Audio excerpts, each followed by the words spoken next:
നമസ്കാരം സുഹൃത്തുക്കളെ, എല്ലാവർക്കും നമ്മുടെ കഥാലോകത്തേക്ക് സ്വാഗതം. ഇന്ന് നമ്മൾ പരിചയപ്പെടാൻ പോകുന്നത് വായനക്കാരുടെ സിരകളിൽ ആവേശം നിറച്ച നാനോ മെഷീൻ എന്ന വിശ്വപ്രസിദ്ധമായ കൊറിയൻ ചിത്രകഥയുടെ തുടക്കമാണ്. ആയോധനകലകളുടെയും മാന്ത്രിക വിദ്യകളുടെയും ലോകത്ത് അപ്രതീക്ഷിതമായി കടന്നുവരുന്ന ഭാവികാല സാങ്കേതിക വിദ്യയുടെ കഥയാണിത്. മുറിം ലോകത്തിന് നിഷിദ്ധവും പൈശാചിക സഭയ്ക്ക് പുണ്യഭൂമിയുമായ 10,000 മലനിരകൾ എന്ന നിഗൂഢമായ വനപ്രദേശത്താണ് നമ്മുടെ കഥ ആരംഭിക്കുന്നത്. കഥയുടെ തുടക്കം തന്നെ ഉദ്വേഗജനകമായ ഒരു ഓട്ടമാണ്. രാത്രിയുടെ നിശബ്ദതയെ കീറിമുറിച്ചുകൊണ്ട് ഒരാൾ ഓടുകയാണ്. അത് നമ്മുടെ നായകൻ ചിയോൺ ആണ്. അവന്റെ ശ്വാസം നിലയ്ക്കാറായിരിക്കുന്നു. ഓരോ തവണ ശ്വാസമെടുക്കുമ്പോഴും അവന്റെ നെഞ്ചു വിങ്ങുന്നു. അവന്റെ പാദങ്ങളിൽ ചെരുപ്പുകളില്ല. കല്ലും മുള്ളും നിറഞ്ഞ കാട്ടുപാതയിലൂടെ ജീവൻ രക്ഷിക്കാനായി അവൻ ഓടുകയാണ്. അവന്റെ വസ്ത്രങ്ങൾ കീറിപ്പറിഞ്ഞിരിക്കുന്നു. ശരീരമാകെ ചോരയും ചെളിയും പുരണ്ടിരിക്കുന്നു. ഓടിത്തളർന്ന അവന്റെ കാലുകൾ വിറയ്ക്കുന്നുണ്ട്. ഒടുവിൽ ഒരു മരവേരിൽ തട്ടി അവൻ നിലത്തേക്ക് മറിഞ്ഞു വീഴുന്നു. എഴുന്നേൽക്കാൻ ശ്രമിക്കുന്നുണ്ടെങ്കിലും കാലുകൾക്ക് തീരെ ശക്തിയില്ലാത്തതുപോലെ. എന്റെ കാലുകൾ ആകെ തളർന്നുപോയിരിക്കുന്നു. ഇനി ഒരടി മുന്നോട്ട് വയ്ക്കാൻ എനിക്കാവില്ല എന്ന് അവൻ നിരാശയോടെ ഓർക്കുന്നു.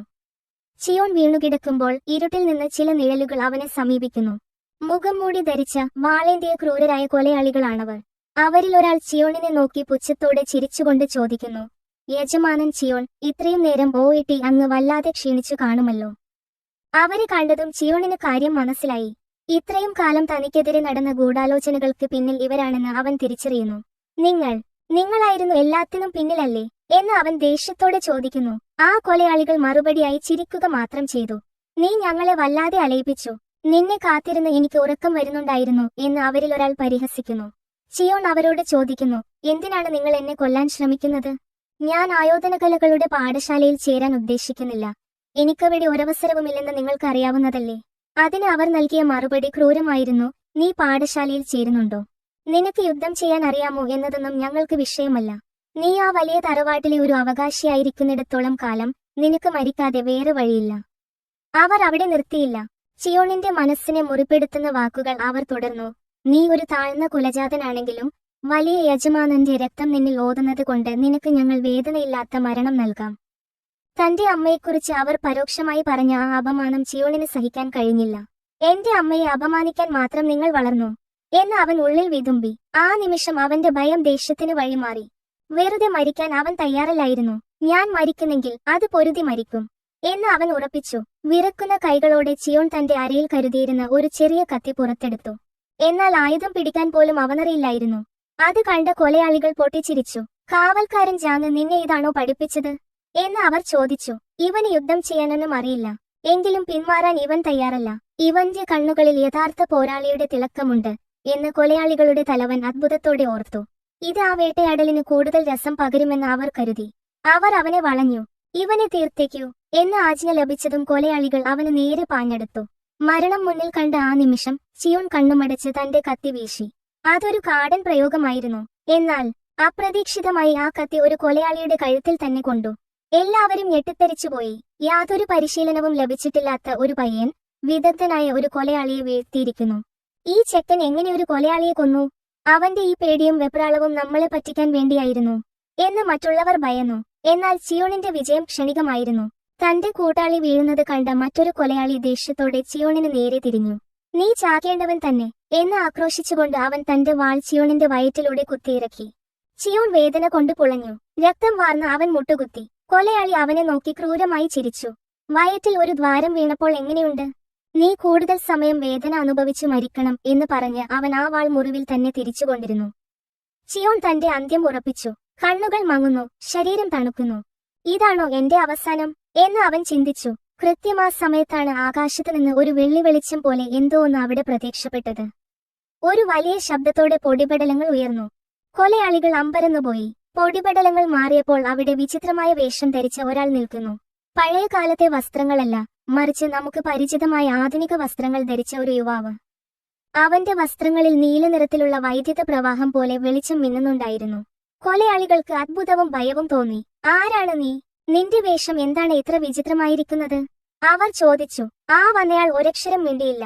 അവന്റെ ശരീരം ഒന്ന് അനങ്ങിയെന്ന് മാത്രമേ കൊലയാളികൾക്ക് തോന്നിയുള്ളൂ.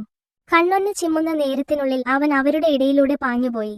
വായുവിനേക്കാൾ വേഗത്തിൽ. എന്താണ് സംഭവിച്ചതെന്ന് മനസ്സിലാകും മുൻപേ കൊലയാളികളുടെ തലകൾ ഉടലിൽ നിന്ന് വേർപെട്ട് തെറിച്ചു. രക്തം മഴ പോലെ പെയ്തിറങ്ങി. ഇവൻ അപ്രത്യക്ഷനാവുകയാണോ അതോ അദൃശ്യനാവുകയാണോ എന്ന് ചിന്തിക്കാൻ പോലും അവർക്ക് സമയം കിട്ടിയില്ല. ആധുനിക സാങ്കേതികവിദ്യയും ആയോധനകലയും ചേർന്ന ആ നീക്കങ്ങൾക്ക് മുന്നിൽ അവർ വെറും ഇരകളായിരുന്നു. എല്ലാ ശത്രുക്കളെയും വകവരുത്തിയ ശേഷം ആ യുവാവ് മരിക്കാറായ ചിയോണിന്റെ അടുത്തേക്ക് നടന്നു നീങ്ങി. ചിയോൺ അപ്പോഴും ജീവന് വേണ്ടി പോരാടുകയായിരുന്നു. വന്നയാൾ തന്റെ കയ്യിൽ നിന്ന് ഒരു ലോഹ ഉപകരണം, സൂചി ഘടിപ്പിച്ച തോക്ക് പോലുള്ള ഒന്ന് എടുത്തു. നിന്നെ നേരത്തെ കണ്ടെത്തി ഇതൊക്കെ ഉപയോഗിക്കാൻ പഠിപ്പിക്കണമെന്നുണ്ടായിരുന്നു. പക്ഷേ ഇപ്പോൾ അതിനുള്ള സമയമില്ല. നീ മരിക്കുന്നതിന് മുൻപ് എനിക്കിത് ചെയ്യണം എന്ന് അവൻ പറഞ്ഞു. അവൻ ആ ഉപകരണം ചിയോണിന്റെ കഴുത്തിൽ ചേർത്തുവച്ചു. ഒരു വലിയ ശബ്ദത്തോടെ ആ മരുന്ന്, നാനോ മെഷീനുകൾ ചിയോണിന്റെ ശരീരത്തിലേക്ക് പ്രവേശിച്ചു. മരിക്കാറായിട്ടും ആ വേദന ചിയോൺ അറിഞ്ഞു. കാര്യം സാധിച്ച ശേഷം ആ യുവാവ് എഴുന്നേറ്റു. ചിയോണിനെ നോക്കി അവൻ പുഞ്ചിരിച്ചുകൊണ്ട് പറഞ്ഞു, ശരി, എന്റെ വലിയ കാരണവരെ പൂർവിക. അതെ സുഹൃത്തുക്കളെ, ആ വന്നത് ഭാവിയിൽ നിന്നുള്ള ചിയോണിന്റെ പിൻഗാമിയായിരുന്നു. അവൻ തുടർന്നു, ഈ അത്യാധുനിക നാനോ മെഷീനുകൾ നിന്റെ ശരീരത്തിൽ സജീവമായിരിക്കുന്നു. ഇത് ഉപയോഗിച്ച് നീ വിജയിക്കുമെന്നും നിന്റെ വരും തലമുറയ്ക്കായി നല്ലത് ചെയ്യുമെന്നും ഞാൻ കരുതുന്നു. ഇത് എങ്ങനെ ഉപയോഗിക്കണമെന്ന് നീ തന്നെ കണ്ടുപിടിക്കണം. ഇത്രയും പറഞ്ഞ് ആ യുവാവ് അപ്രത്യക്ഷനായി. മരണത്തിന്റെ വക്കിലെത്തിയ ചിയോൺ ചോര വാർന്ന തണുത്ത മണ്ണിൽ കിടക്കുമ്പോൾ പെട്ടെന്ന് അവന്റെ തലച്ചോറിനുള്ളിൽ ഒരു യാന്ത്രിക ശബ്ദം മുഴങ്ങി കേൾക്കാൻ തുടങ്ങി. ക്രമനമ്പർ 034. Sky corporation. 7ാം തലമുറ നാനോ മെഷീൻ ഇപ്പോൾ പ്രവർത്തനസജ്ജമായിരിക്കുന്നു. പഴയ കാലത്തെ വാൾമുനയിൽ മരിക്കേണ്ടിയിരുന്ന ഒരു പയ്യന് ഭാവിയിലെ ഏറ്റവും വലിയ സാങ്കേതിക വിദ്യ ലഭിച്ചിരിക്കുന്നു. ഇനി അങ്ങോട്ട് അവൻ കാണിക്കാൻ പോകുന്ന അത്ഭുതങ്ങളാണ് ഈ കഥയുടെ ബാക്കി. ഈ ആവേശകരമായ കഥയുടെ തുടക്കം നിങ്ങൾക്ക് ഇഷ്ടപ്പെട്ടെങ്കിൽ തീർച്ചയായും അറിയിക്കുക. നമസ്കാരം സുഹൃത്തുക്കളെ, എല്ലാവർക്കും നമ്മുടെ ചാനലിലേക്ക് സ്വാഗതം. ഇന്ന് നമ്മൾ കാണാൻ പോകുന്നത് നാനോ മെഷീൻ എന്ന കഥയുടെ വളരെ പ്രധാനപ്പെട്ട ഒരു ഭാഗമാണ്. കഴിഞ്ഞ എപ്പിസോഡിൽ നടന്ന വലിയൊരു യുദ്ധത്തിന് ശേഷം എന്താണ് സംഭവിച്ചതെന്നും ഈ കഥയുടെ യഥാർത്ഥ പശ്ചാത്തലം എന്താണെന്നും നമുക്ക് ഈ വീഡിയോയിലൂടെ വിശദമായി മനസ്സിലാക്കാം. ഈ കഥ തുടങ്ങുന്നതിന് മുൻപ് ഇതിന്റെ ചരിത്രത്തെക്കുറിച്ച് നമ്മൾ അറിഞ്ഞിരിക്കണം. പണ്ട് ചൈനയിലെ പോരാളികൾ തങ്ങളുടെ ജീവൻ സംരക്ഷിക്കുന്നതിനായി സ്വയം പ്രതിരോധ മാർഗങ്ങൾ അഭ്യസിച്ചിരുന്നു. എന്നാൽ കാലം കടന്നുപോയപ്പോൾ ഈ വിദ്യകൾ വെറും പ്രതിരോധത്തിൽ നിന്ന് മാറി മനുഷ്യനെ കൊല്ലാൻ വരെ ശേഷിയുള്ള മാരകമായ കലയായി രൂപാന്തരപ്പെട്ടു. അവർ ശ്വസന നിയന്ത്രണത്തിലൂടെ ശരീരത്തിനുള്ളിലെ ആന്തരിക ശക്തി വർദ്ധിപ്പിക്കാനും സങ്കീർണമായ യുദ്ധമുറകൾ രൂപപ്പെടുത്താനും പഠിച്ചു. ഈ വിദ്യകൾ തലമുറകളായി കൈമാറ്റം ചെയ്യപ്പെടുകയും അവ വിശുദ്ധ ഗ്രന്ഥങ്ങളായി മാറുകയും ചെയ്തു. ഈ വിദ്യകൾ പൂർണ്ണമായി സ്വായത്തമാക്കിയവരെ സാധാരണ മനുഷ്യർക്ക് ചിന്തിക്കാൻ പോലും കഴിയാത്ത ശക്തിയുള്ളവരായി കണ്ട് മുറിം പോരാളികൾ എന്ന് വിളിച്ചു. ഇവർ പല സംഘങ്ങളായി തിരിഞ്ഞു. നീതിയുടെ പാത പിന്തുടരുന്നവരും തിന്മയുടെ പാത പിന്തുടരുന്നവരും ഉണ്ടായിരുന്നു. എന്നാൽ ഇതിൽ നിന്നെല്ലാം മാറി ശക്തിയെ മാത്രം ആരാധിക്കുന്ന മറ്റാരെക്കാളും അപകടകാരികളായ ഒരു മൂന്നാം ചേരി ഉണ്ടായിരുന്നു. ലോകം അവരെ പൈശാചിക സഭ അഥവാ ഡെമോണിക് കൾട്ട് എന്ന് വിളിച്ചു. ഈ പൈശാചിക സഭയിലെ തലവനാകാൻ വിധിക്കപ്പെട്ട എന്നാൽ നിയമവിരുദ്ധമായി ജനിച്ച യോ ഉൻ ചിയോൺ എന്ന യുവാവിന്റെ കഥയാണിത്. ഇനി നമുക്ക് കഥയിലേക്ക് തിരികെ വരാം. നമ്മുടെ നായകനെ രക്ഷിക്കാൻ വൈകിയെത്തിയ കാവൽക്കാരനായ ജാങ് ആ കാട്ടിൽ കണ്ട കാഴ്ച വിവരിക്കുകയാണ്. അവിടെ കണ്ടത് ഭീകരമായ ഒരു ദൃശ്യമായിരുന്നു. നമ്മുടെ നായകനെ കൊല്ലാൻ വന്ന സ്റ്റെൽത്ത് സ്ക്വാഡ് എന്ന രഹസ്യ കൊലയാളി സംഘത്തിലെ എല്ലാവരും അവിടെ മരിച്ചു കിടക്കുന്നു. പക്ഷെ അത് സാധാരണ മരണമായിരുന്നില്ല. അവരുടെ ശരീരങ്ങൾ പകുതി വെച്ച് മുറിഞ്ഞുപോയ നിലയിലായിരുന്നു. അരയ്ക്ക് മുകളിലേക്കുള്ള ഭാഗം പോലും കാണാനില്ലാത്ത അവസ്ഥ. കൂട്ടത്തിൽ ഒരാളുടെ ശരീരം മാത്രം കാര്യമായ കേടുപാടുകൾ കൂടാതെ കിടപ്പുണ്ടായിരുന്നു.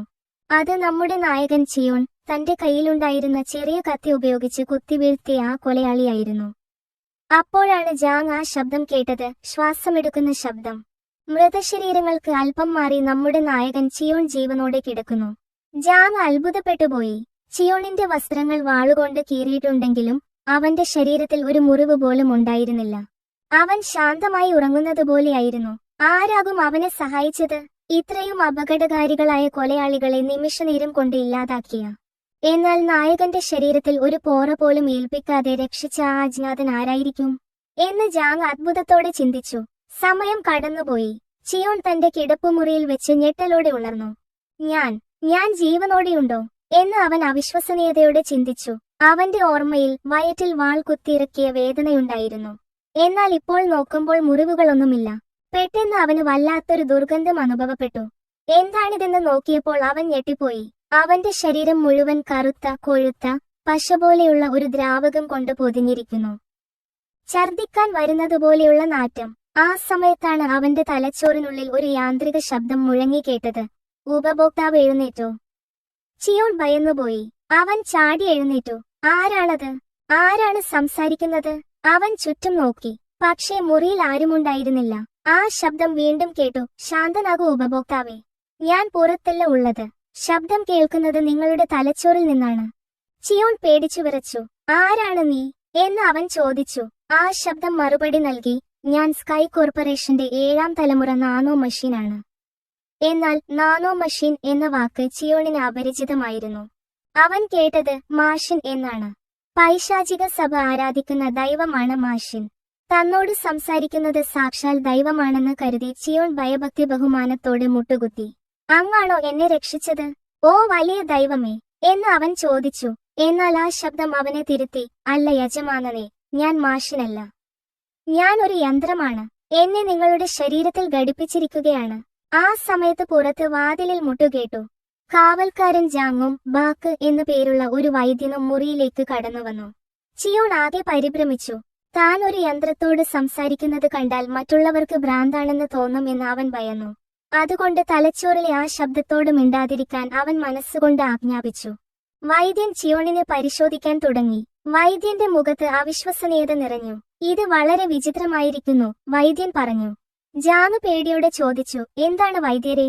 യജമാനന് വല്ല കുഴപ്പവുമുണ്ടോ? വൈദ്യൻ ചിരിച്ചുകൊണ്ട് മറുപടി പറഞ്ഞു, അല്ല, നേരെ തിരിച്ചാണ്. ഇത് വളരെ അത്ഭുതകരമാണ്.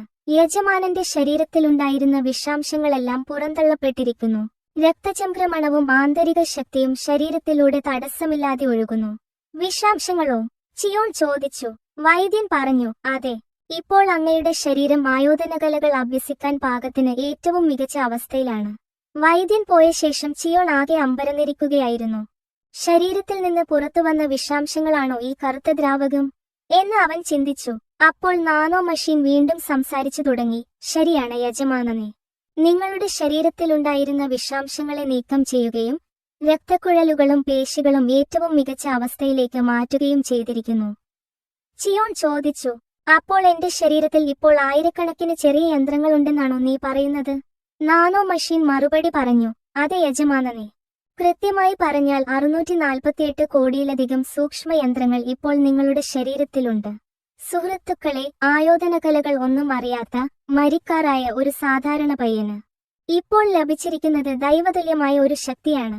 ഭാവിയിലെ സാങ്കേതികവിദ്യ ഉപയോഗിച്ച് അവൻ ഇനി ഈ മുറിം ലോകത്തെ എങ്ങനെ കീഴടക്കുമെന്നത് കാത്തിരുന്ന് കാണേണ്ടതാണ്. ഈ കഥ നിങ്ങൾക്ക് ഇഷ്ടപ്പെട്ടെങ്കിൽ അഭിപ്രായങ്ങൾ അറിയിക്കുക.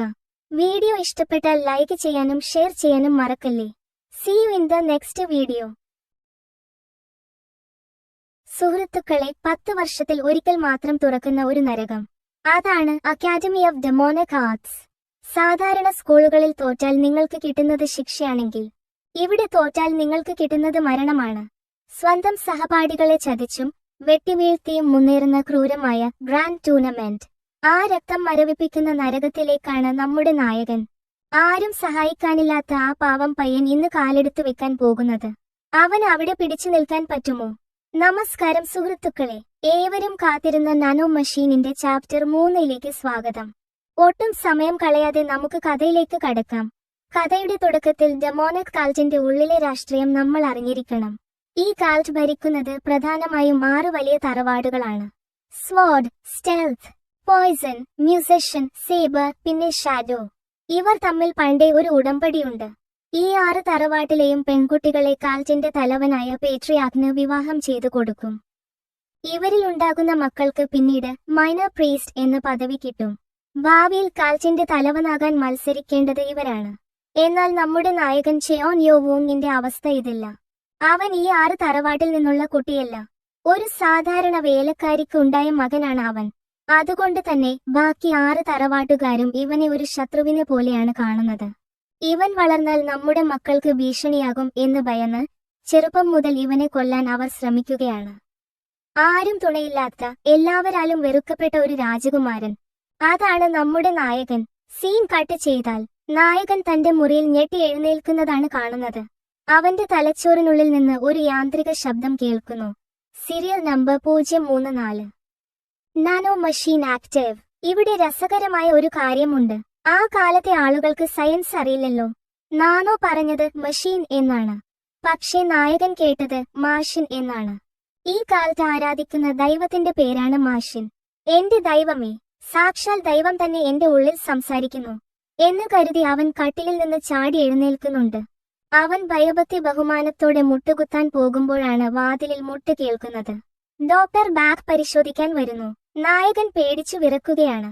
എന്റെ ഉള്ളിൽ ദൈവം സംസാരിക്കുന്നത് ഡോക്ടർ അറിയുമോ? അറിഞ്ഞാൽ എനിക്ക് ഭ്രാന്താണെന്ന് കരുതുമോ? അവൻ മനസ്സിൽ നാനോയോട് മിണ്ടാതിരിക്കാൻ അപേക്ഷിക്കുന്നു. ഡോക്ടർ പരിശോധന തുടങ്ങി. നാടിമിടിപ്പ് നോക്കിയ ഡോക്ടറുടെ കണ്ണുകൾ തള്ളിപ്പോയി. കാരണം മരിക്കാൻ കിടന്ന പയ്യൻ ഇപ്പോൾ പൂർണ്ണ ആരോഗ്യവാനാണ്. മാത്രമല്ല അവന്റെ ശരീരത്തിലെ വിഷാംശങ്ങൾ എല്ലാം പോയിരിക്കുന്നു. ഇവിടെ നമ്മൾ ശ്രദ്ധിക്കേണ്ട ഒരു കാര്യമുണ്ട്. ഡോക്ടർ ബാക്ക് വെറുമൊരു വൈദ്യനല്ല, പുള്ളി നല്ല ബുദ്ധിയുള്ള ആളാണ്. അവൻ പുറത്തിറങ്ങി ചിന്തിക്കുന്നുണ്ട്, ഇത് സാധാരണ കാര്യമല്ല. ശരീരത്തിലെ വിഷം മുഴുവൻ പോയിരിക്കുന്നു. ഊർജ്ജം ഒഴുകുന്ന വഴികൾ എല്ലാം തെളിഞ്ഞിരിക്കുന്നു.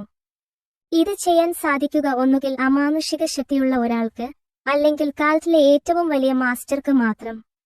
ഡോക്ടർ സംശയിക്കുന്നത് റൈറ്റ് ഗാർഡിയൻ എന്ന വലിയ പോരാളിയെയാണ്. ചിലപ്പോൾ പേട്രിയാക് തന്നെ രഹസ്യമായി മകനെ സഹായിക്കാൻ ആളെ വിട്ടതാകുമോ? ഏതായാലും ഇതിൽ തലയിടാതെ ഇരിക്കുന്നതാണ് ബുദ്ധി എന്ന് കരുതി ഡോക്ടർ സ്ഥലം വിടുന്നു. പാവം ഡോക്ടർ.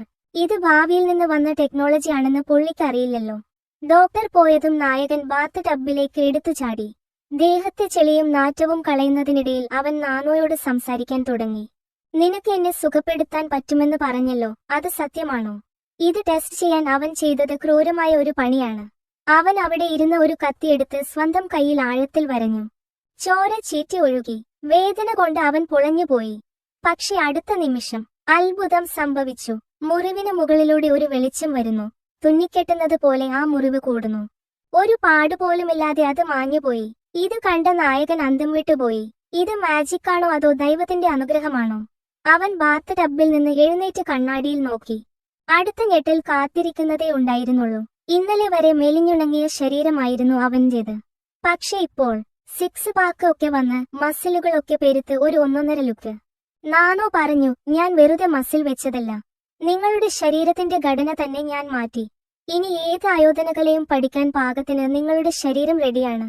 ഇനി അവൻ നേരെ വിട്ടത് ലൈബ്രറിയിലേക്കാണ്. സാധാരണഗതിയിൽ ഒരു ആയോധനകല പഠിക്കണമെങ്കിൽ മാസങ്ങൾ എടുക്കും. പുസ്തകം വായിക്കണം, അത് മനഃപ്പാഠമാക്കണം, പിന്നെ അത് ചെയ്തു പഠിക്കണം. പക്ഷേ നായകൻ ചെയ്തത് വേറൊരു ലെവൽ പരിപാടിയാണ്.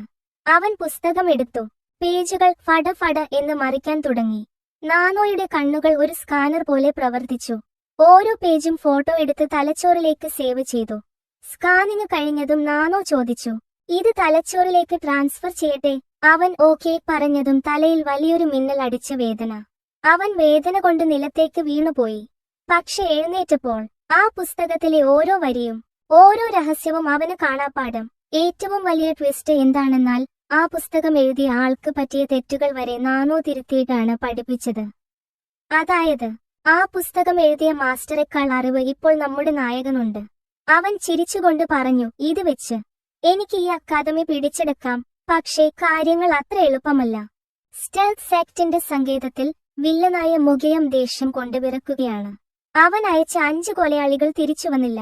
അവൻ ദേഷ്യത്തോടെ തന്റെ കീഴുദ്യോഗസ്ഥന്റെ കൈ തല്ലിയൊടിച്ചുകൊണ്ട് ശപഥം ചെയ്യുകയാണ്. ചിയോൻ യോ വൂം, നിന്നെ സഹായിക്കാൻ ആരുണ്ടായാലും ശരി, അക്കാദമിയിൽ വെച്ച് നിന്നെ ഞാൻ പച്ചക്ക് കൊന്നോളാം. സുഹൃത്തുക്കളെ, അടുത്ത എപ്പിസോഡിൽ മരണത്തിന്റെ അക്കാദമി തുറക്കുകയാണ്. നായകന്റെ യഥാർത്ഥ ശക്തി അവിടെ നമ്മൾ കാണാൻ പോകുന്നു. ആ മാസ്റ്റർ സീനുകൾ മിസ് ചെയ്യാതിരിക്കാൻ ഇപ്പോൾ തന്നെ ചാനൽ സബ്സ്ക്രൈബ് ചെയ്യുക. അടുത്ത വീഡിയോയിൽ കാണും വരെ ബൈ. ഉറക്കമില്ലാത്ത ഒരു രാത്രി. പുറത്ത് നേരം വെളുക്കുന്നു. ഇന്ന് അവന്റെ ജീവിതത്തിലെ ഏറ്റവും പ്രധാനപ്പെട്ട ദിവസമാണ്. 15 വയസ്സ് തികയുന്ന അന്ന് ഡെമോണിക് കാലത്തിലെ എല്ലാ പിൻഗാമികളും അക്കാദമി ഓഫ് ഡെമോണിക് ആർട്സിൽ ചേരണം. അതൊരു ചടങ്ങല്ല, ഒരു യുദ്ധമാണ്. 6 വലിയ തറവാട്ടുകാരുടെ മക്കൾ കാത്തിരിക്കുന്നത് ഇവനെ പിച്ചിച്ചീന്താനാണ്. അവന് ആകെയുള്ളത് ഒരു വാക്ക് മാത്രമാണ്. മരിക്കുന്നതിന് മുൻപ് അമ്മയ്ക്ക് കൊടുത്ത വാക്ക്, അക്കാദമിയിൽ ചേരുന്നത് വരെ ഞാൻ മാർഷൽ ആർട്സ് പഠിക്കില്ല. പക്ഷേ ആ വാക്ക് പാലിച്ച് അക്കാദമിയിൽ ചെന്നാൽ അവിടെ അവനെ കാത്തിരിക്കുന്നത് മരണമാണ്. നമസ്കാരം സുഹൃത്തുക്കളെ, നാനോ മെഷീനിന്റെ 4ാമത്തെ എപ്പിസോഡിലേക്ക് സ്വാഗതം. ഇന്നത്തെ ചാപ്റ്ററിൽ അക്കാദമിയിൽ പോകുന്നതിന് തൊട്ടുമുമ്പ് നടക്കുന്ന നിർണായകമായ ചില സംഭവങ്ങളാണ് നമ്മൾ കാണാൻ പോകുന്നത്. സീൻ കട്ട് ചെയ്താൽ നായകൻ ജനാലയിലൂടെ പുറത്തേക്ക് നോക്കുന്നതാണ് നമ്മൾ കാണുന്നത്. മുറ്റത്ത് അവന്റെ അംഗരക്ഷകനായ ഗാർഡ് ജാങ് കഴിഞ്ഞ 20 വർഷമായി ചെയ്യുന്ന അതേ വാൾ പരിശീലനം ബട്ടർഫ്ലൈ ഡാൻസ് സ്വാഡ് ആർട്ട് നടത്തുകയാണ്. നായകൻ അത് കണ്ട് നെടുവീർപ്പിട്ടു. ഈ വിദ്യകൾ എത്ര മനോഹരമാണ്! ഇത്രയും കാലം ഇദ്ദേഹം എന്റെ കൂടെ ഉണ്ടായിരുന്നു, എന്നിട്ടും എനിക്കിതൊന്നും പഠിക്കാൻ കഴിഞ്ഞില്ലല്ലോ. മറ്റ് 6 തറവാട്ടുകാരുടെ ചാരന്മാർ എപ്പോഴും ചുറ്റുമുള്ളതുകൊണ്ട് ഒരു ചെറിയ നീക്കം പോലും നടത്താൻ അവന് കഴിയില്ലായിരുന്നു. അപ്പോഴാണ് അവന്റെ തലച്ചോറിലെ നാനോ മെഷീൻ ഇടപെടുന്നത്. നാനോ, യജമാനനെ, അങ്ങ് ആഗ്രഹിക്കുന്നുവെങ്കിൽ ആ വാൾപ്പയറ്റ് മുറകൾ സ്കാൻ ചെയ്ത് ഞാൻ പഠിപ്പിച്ചു തരാം. നായകൻ ഞെട്ടിപ്പോയി. അത് പറ്റുമോ? ഒരാൾ ചെയ്യുന്നത് നോക്കി സ്കാൻ ചെയ്യാൻ പറ്റുമോ? നാനോ ചിരിച്ചുകൊണ്ട് മറുപടി പറഞ്ഞു, അത് മാത്രമല്ല, എന്റെ ഡാറ്റാബേസിൽ ആയിരക്കണക്കിന് വേറെയും മാർഷൽ ആർട്സ് ഉണ്ട്. നായകൻ ആലോചിച്ചു. ഉച്ചയാകുമ്പോൾ അക്കാദമിയിൽ പോകണം. അവിടെ ഗാർഡ് ജാങ് കൂടി ഉണ്ടാവില്ല. സംരക്ഷിക്കാൻ ആരുമില്ല. അമ്മയ്ക്ക് കൊടുത്ത വാക്ക് ലംഘിക്കേണ്ടി വരും. പക്ഷെ ജീവൻ രക്ഷിക്കാൻ വേറെ വഴിയില്ല. അവൻ തീരുമാനിച്ചു. നാനോയുടെ കണ്ണുകൾ ഒരു ക്യാമറ പോലെ സൂം ചെയ്തു. ജാങ് വാൾ വീശുന്നതും വായുവിൽ ചാടി തിരിയുന്നതും എല്ലാം നാനോ റെക്കോർഡ് ചെയ്തു. 1 മണിക്കൂർ കൊണ്ട് സ്കാനിങ് പൂർത്തിയായി. ആ വിവരങ്ങളെല്ലാം നാനോ നായകന്റെ തലച്ചോറിലേക്ക് കയറ്റി. തലയിൽ ഒരു ചെറിയ മിന്നൽ. ഇപ്പോൾ ആ വിദ്യകളെല്ലാം അവന് കാണാപ്പാടമാണ്. പുതിയ വിദ്യ പഠിച്ച ആവേശത്തിൽ അവൻ അത് ചെയ്തു നോക്കാൻ തീരുമാനിച്ചു. റൂമിന്റെ നടുക്ക് നിന്ന് ജംഗ് ചെയ്ത അതേ നീക്കങ്ങൾ അവൻ അനുകരിച്ചു. വായുവിൽ ചാടി ഒരു കറക്റ്റും പെർഫെക്റ്റ്. പക്ഷെ ലാൻഡ് ചെയ്തതും അവന്റെ കാലുകൾ വിറച്ചു. ശരീരം മൊത്തം കടുത്ത വേദന. അനങ്ങാൻ വയ്യ. അവൻ നിലത്തേക്ക് വീണുപോയി. നാനോ, എന്താണ് എനിക്ക് പറ്റിയത്? നാനോ വിശദീകരിച്ചു. യജമാനനെ, നിങ്ങൾ ടെക്നിക്ക് പഠിച്ചു, പക്ഷെ അത് ചെയ്യാൻ വേണ്ട മസിൽ പവർ നിങ്ങളുടെ ശരീരത്തിനില്ല. അതുകൊണ്ട് മസിലിനും ഞരമ്പുകൾക്കും ഡാമേജ് പറ്റി. നാനോ വീണ്ടും ചോദിച്ചു, ആ വിദ്യകൾ ചെയ്യാൻ വേണ്ട മസിൽ ഡെവലപ്മെന്റ് ഇൻഫർമേഷൻ കൂടി ട്രാൻസ്ഫർ ചെയ്യണോ? പക്ഷെ ഒരു പ്രശ്നമുണ്ട്. ഇത് ചെയ്യാൻ 2 മണിക്കൂർ എടുക്കും. മാത്രമല്ല ഭയങ്കര വേദനയുമായിരിക്കും. നായകൻ ചോദിച്ചു, എത്ര വേദന? നാനോ, ഇതുവരെ ഇത് ചെയ്ത 13 ലക്ഷം പേരിൽ ഭൂരിഭാഗം പേരും വേദന കൊണ്ട് ബോധം കെട്ടുപോയിട്ടുണ്ട്. നായകൻ വാശി പിടിച്ചു. സാരമില്ല, എനിക്ക് സമയം കളയാനില്ല. എന്നെ മയക്കണ്ട, ഞാൻ സഹിച്ചോളാം. അങ്ങനെ ട്രാൻസ്ഫർ തുടങ്ങിയതും അവൻ ഷോക്കടിച്ചു വിറക്കാൻ തുടങ്ങി. ആദ്യം ഇത്രയേ ഉള്ളൂ എന്ന് വിചാരിച്ചെങ്കിലും പെട്ടെന്ന് അവന്റെ എല്ലുകൾ കടുകട എന്ന് പൊട്ടുന്ന ശബ്ദം കേട്ടു. വേദന സഹിക്കാൻ വയ്യാതെ അവൻ നിലവിളിച്ചുപോയി. ഇത് കണ്ട നാനോ ഉടനെ തന്നെ തീരുമാനമെടുത്തു. ഇവൻ ഇത് താങ്ങില്ല. നാനോ സ്വയം അവന് ജനറൽ ആനസ്തീസിയ കൊടുത്ത് അവനെ മയക്കി കിടത്തി. അവൻ ശബ്ദത്തോടെ തറയിൽ വീണു. 2 മണിക്കൂറിന് ശേഷം ഉച്ചയായി. അവൻ ഞെട്ടി എഴുന്നേറ്റു. അവൻ ഓയിട്ടി നോക്കി. അവന്റെ സ്പീഡ് കണ്ട് അവൻ തന്നെ അത്ഭുതപ്പെട്ടു. അവൻ തന്റെ ചെറിയ കടാര ഡാഗർ കൈയിലെടുത്തു. ഇപ്പോൾ അത് പിടിക്കുമ്പോൾ തന്നെ ഒരു പോരാളിയുടെ ആത്മവിശ്വാസം അവനുണ്ട്. എന്റെ വിദ്യകൾ ഇപ്പോൾ അവന് സ്വന്തം. അപ്പോഴാണ് വാതിലിൽ ഒരു ശബ്ദം. ആരോ വരുന്നുണ്ട്. അത് ഗാർഡ് ജാങ് ആയിരുന്നു. നായകൻ പെട്ടെന്ന് ഡാഗർ ഒളിപ്പിച്ച് തറയിൽ വെറുതെ കിടന്നു. ഉറക്കം നടിച്ചു. ജാങ് മുറിയിലേക്ക് വന്നു. യങ് മാസ്റ്റർ, എഴുന്നേൽക്കൂ എന്ന് വിളിച്ചു. പക്ഷെ നായകൻ അനങ്ങുന്നില്ല. ജാങ് പേടിച്ചുപോയി. അവൻ ഓടിവന്ന് നായകന്റെ പൾസ് നോക്കി. പൾസ് നോർമലാണ്. ഇവനിത് എന്തു പറ്റി എന്ന് ജാങ് ആലോചിച്ചു നിൽക്കുമ്പോഴാണ് അവൻ തറയിലേക്ക് നോക്കുന്നത്. തറയിലെ മരപ്പലകയിൽ ആഴത്തിൽ പതിഞ്ഞ കാൽപ്പാടുകൾ. ജാങ് ആ കാൽപ്പാടുകളിൽ തൊട്ടു നോക്കി. അവൻ അത് വിശ്വസിക്കാൻ കഴിഞ്ഞില്ല. ഈ കാൽപ്പാടുകൾ ഞാൻ പുറത്ത് പരിശീലിക്കുന്ന അതേ സ്റ്റെപ്പുകളുടേതാണ്. ജാങ് ചിന്തിച്ചു. കഴിഞ്ഞ 2 വർഷമായി ഞാൻ പ്രാക്ടീസ് ചെയ്യുന്നത് കണ്ടുമാത്രം യങ് മാസ്റ്റർ ഇത് പഠിച്ചെടുത്തോ? നായകന്റെ ഉള്ളിൽ നാനോ മെഷീൻ ആണെന്ന് അറിയാത്ത ജാങ് നായകൻ ഒരു അദ്ഭുത പ്രതിഭയാണെന്ന് തെറ്റിദ്ധരിച്ചു. അവന്റെ കണ്ണുകൾ നിറഞ്ഞു. അവസാന സീനിൽ ജാങ് നായകന് വേണ്ടി ഭക്ഷണം ഉണ്ടാക്കുകയാണ്. ഭക്ഷണം ഉണ്ടാക്കുമ്പോൾ അവൻ പഴയ കാര്യങ്ങൾ ഓർക്കുകയാണ്. 5 വർഷം മുമ്പാണ് അവൻ നായകന് വേണ്ടി ഭക്ഷണം ഉണ്ടാക്കാൻ തുടങ്ങിയത്. അവൻ ലേഡി ഹ്വായെ, നായകന്റെ അമ്മയെ ഓർത്തു. വിഷം ഉള്ളിൽ ചെന്നാണ് അവർ മരിച്ചത്. മരിക്കുന്നതിന് തൊട്ടു മുമ്പ് അവർ എന്റെ കൈ പിടിച്ചു പറഞ്ഞത് ഇതായിരുന്നു: എന്റെ മകൻ യോവുവിനെ ഞാൻ നിന്നെ ഏൽപ്പിക്കുന്നു. ആ വാക്ക് പാലിക്കാനാണ് ജാങ് ഇത്രയും കാലം കഷ്ടപ്പെട്ടത്.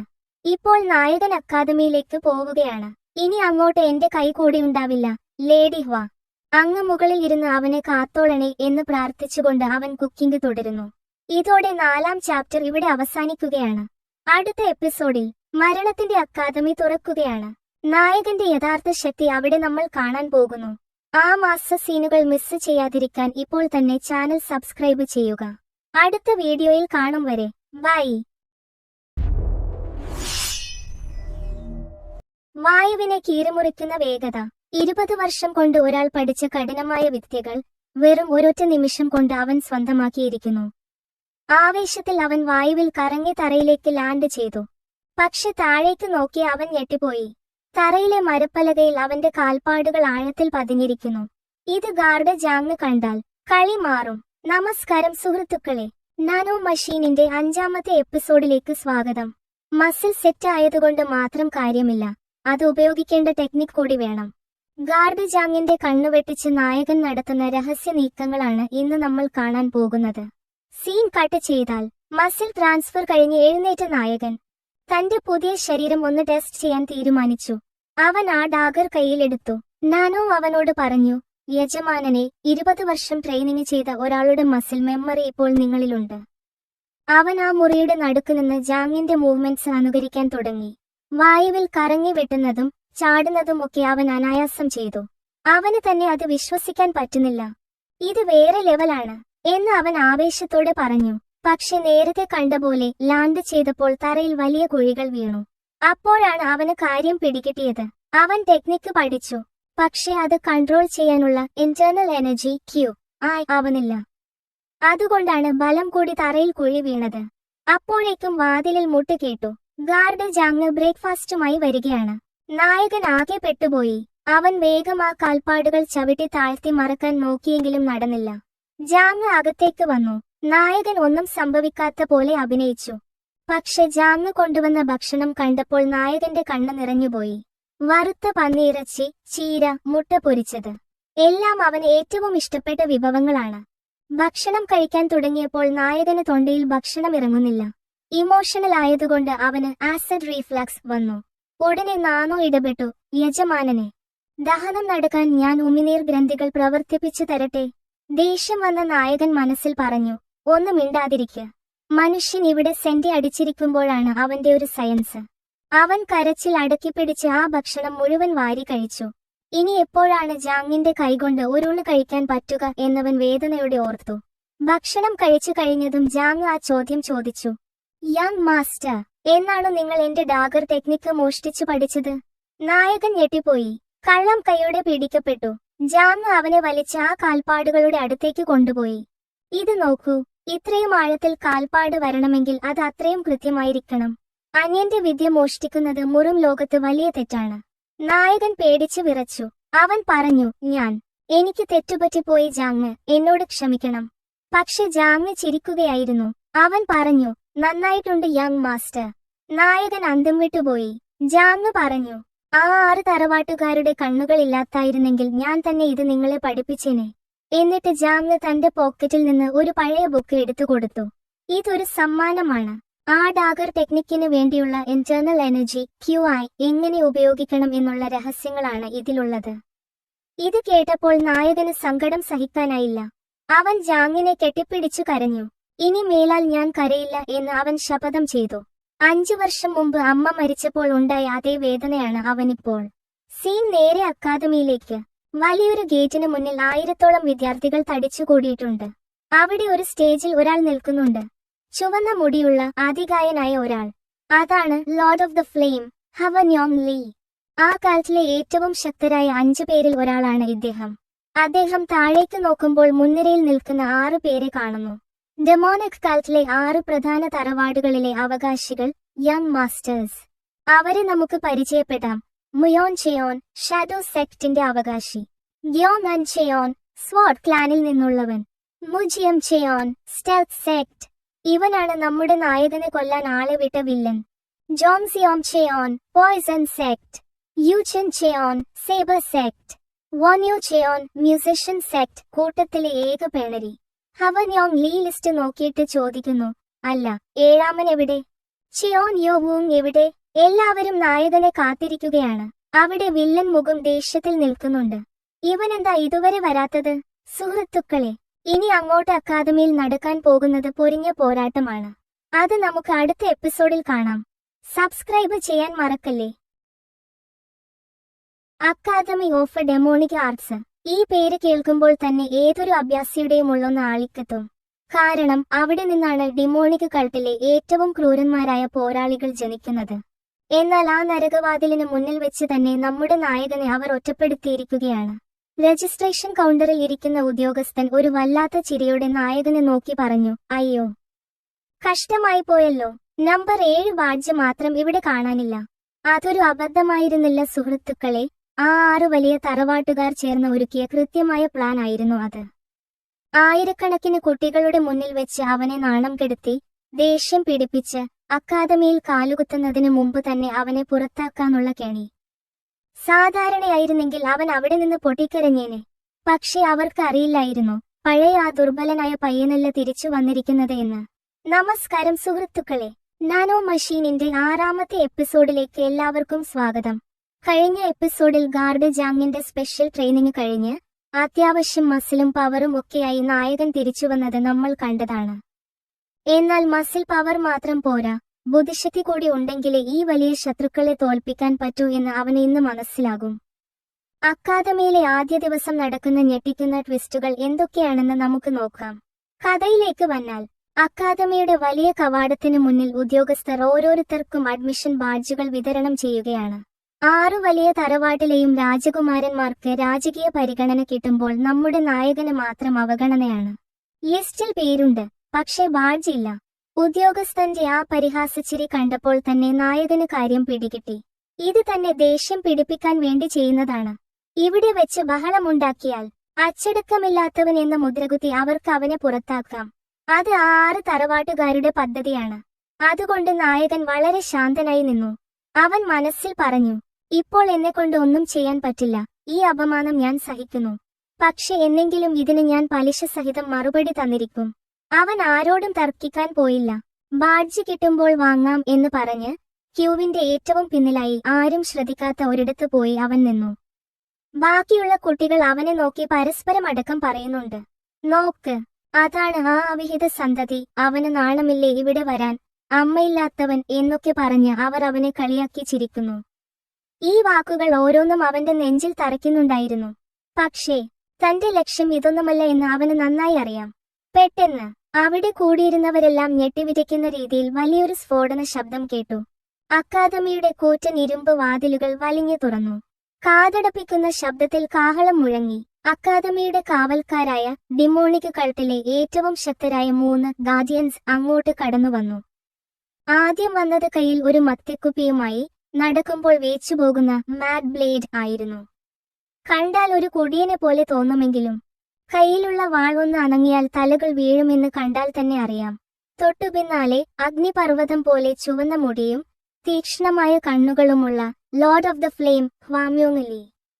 അയാളുടെ നടപ്പിൽ തന്നെ ഒരു അഹങ്കാരമുണ്ടായിരുന്നു. മൂന്നാമതായി മുഖം മുഴുവൻ മൂടി നിഴൽ പോലെ നടക്കുന്ന ലോർഡ് ഓഫ് ഡാർക്ക്നെസ്. ഇവർ 3 പേരും സ്റ്റേജിന് മുന്നിൽ വന്നു നിന്നു. ഈ 3 രാക്ഷസന്മാരും ആരെയാണ് വണങ്ങുന്നത്? അപ്പോഴാണ് സ്റ്റേജിലെ സിംഹാസനത്തിൽ ഇരിക്കുന്ന ആ രൂപത്തെ എല്ലാവരും ശ്രദ്ധിക്കുന്നത്. അത് മറ്റാരുമായിരുന്നില്ല, സാക്ഷാൽ പാട്രിയാർക്ക്, ഡെമോണിക് കൾട്ടിന്റെ ദൈവം, നായകന്റെ സ്വന്തം അച്ഛൻ ചിയോൻ യുജോങ്. ആ മനുഷ്യനെ കണ്ടതും അവിടെ കൂടിയിരുന്ന ആയിരക്കണക്കിന് കുട്ടികളും ശ്വാസം വിടാൻ പോലും മറന്നുപോയി. അത്രയ്ക്കും ഭീകരമായ ഒരു ഓറ ആയിരുന്നു ആ മനുഷ്യനിൽ നിന്ന് പുറത്തുവന്നത്. അന്തരീക്ഷം മുഴുവൻ ഭാരം കൂടിയതുപോലെ തോന്നി. നായകന് സ്വന്തം അച്ഛനെ കണ്ടിട്ട് പേടിയാണോ ദേഷ്യമാണോ തോന്നിയത് എന്ന് പറയാൻ പറ്റില്ല. തന്റെ അമ്മ മരിക്കുമ്പോൾ തിരിഞ്ഞുപോലും നോക്കാത്ത ക്രൂരനായ അച്ഛൻ. അവൻ ആ സിംഹാസനത്തിലേക്ക് നോക്കാൻ പോലും പ്രയാസമായിരുന്നു. എല്ലാവരും ഭയഭക്തി ബഹുമാനത്തോടെ തലകുനിച്ചു. പാട്രിയാർക്ക് എഴുന്നേറ്റ് നിന്ന് എല്ലാവരെയും ഒന്ന് നോക്കി. ആ നോട്ടത്തിൽ തന്നെ പലർക്കും മുട്ടിടിക്കാൻ തുടങ്ങി. അദ്ദേഹം ചുരുങ്ങിയ വാക്കുകളിൽ ആശംസകൾ അറിയിച്ചു. നിങ്ങളിൽ ആരാണ് യഥാർത്ഥ ഡെമോൺ എന്ന് തെളിയിക്കാനുള്ള അവസരമാണിത്. ശക്തിയുള്ളവൻ മാത്രം ഇവിടെ ബാക്കിയുണ്ടാകും. ഇത്രയും പറഞ്ഞ് ഒരു കാറ്റ് പോലെ അദ്ദേഹം അവിടെ നിന്ന് അപ്രത്യക്ഷനായി. അദ്ദേഹം പോയതിനു ശേഷമാണ് കുട്ടികൾക്ക് ഒന്ന് ശ്വാസം വിടാൻ പോലും പറ്റിയത്. അത്രയും നേരം അവിടെ മരവിച്ചു നിൽക്കുകയായിരുന്നു. പാട്രിയാർക്ക് പോയതിനു ശേഷം കാര്യങ്ങൾ വിശദീകരിക്കാൻ ചുവന്ന മുടിക്കാരനായ ഹവന്യോങ് ലീ മുന്നോട്ട് വന്നു. പുള്ളി മൈക്കിന് മുന്നിൽ നിന്നപ്പോൾ തന്നെ എല്ലാവരും നിശബ്ദരായി. പുള്ളി പറഞ്ഞു തുടങ്ങി, നിങ്ങൾ വിചാരിക്കുന്ന പോലെ ഇതൊരു സാധാരണ സ്കൂളല്ല. ഈ കോഴ്സ് 4 വർഷമാണ്. അതിൽ 6 ഘട്ടങ്ങളുണ്ട്. ഓരോ ഘട്ടത്തിലും കടുപ്പമേറിയ പരീക്ഷയുണ്ടാകും. ഓർക്കുക, ഇവിടെ തോൽവി എന്നൊന്നില്ല. പരീക്ഷയിൽ തോറ്റാൽ രണ്ടാമതൊരു അവസരമില്ല, അപ്പോ തന്നെ പുറത്താക്കും. ഇത് കേട്ട് കുട്ടികൾ ആകെ ഞെട്ടി. ഒരു ചെറിയ അബദ്ധം പറ്റിയാൽ പോലും തിരിച്ചു വീട്ടിൽ പോകേണ്ടി വരും.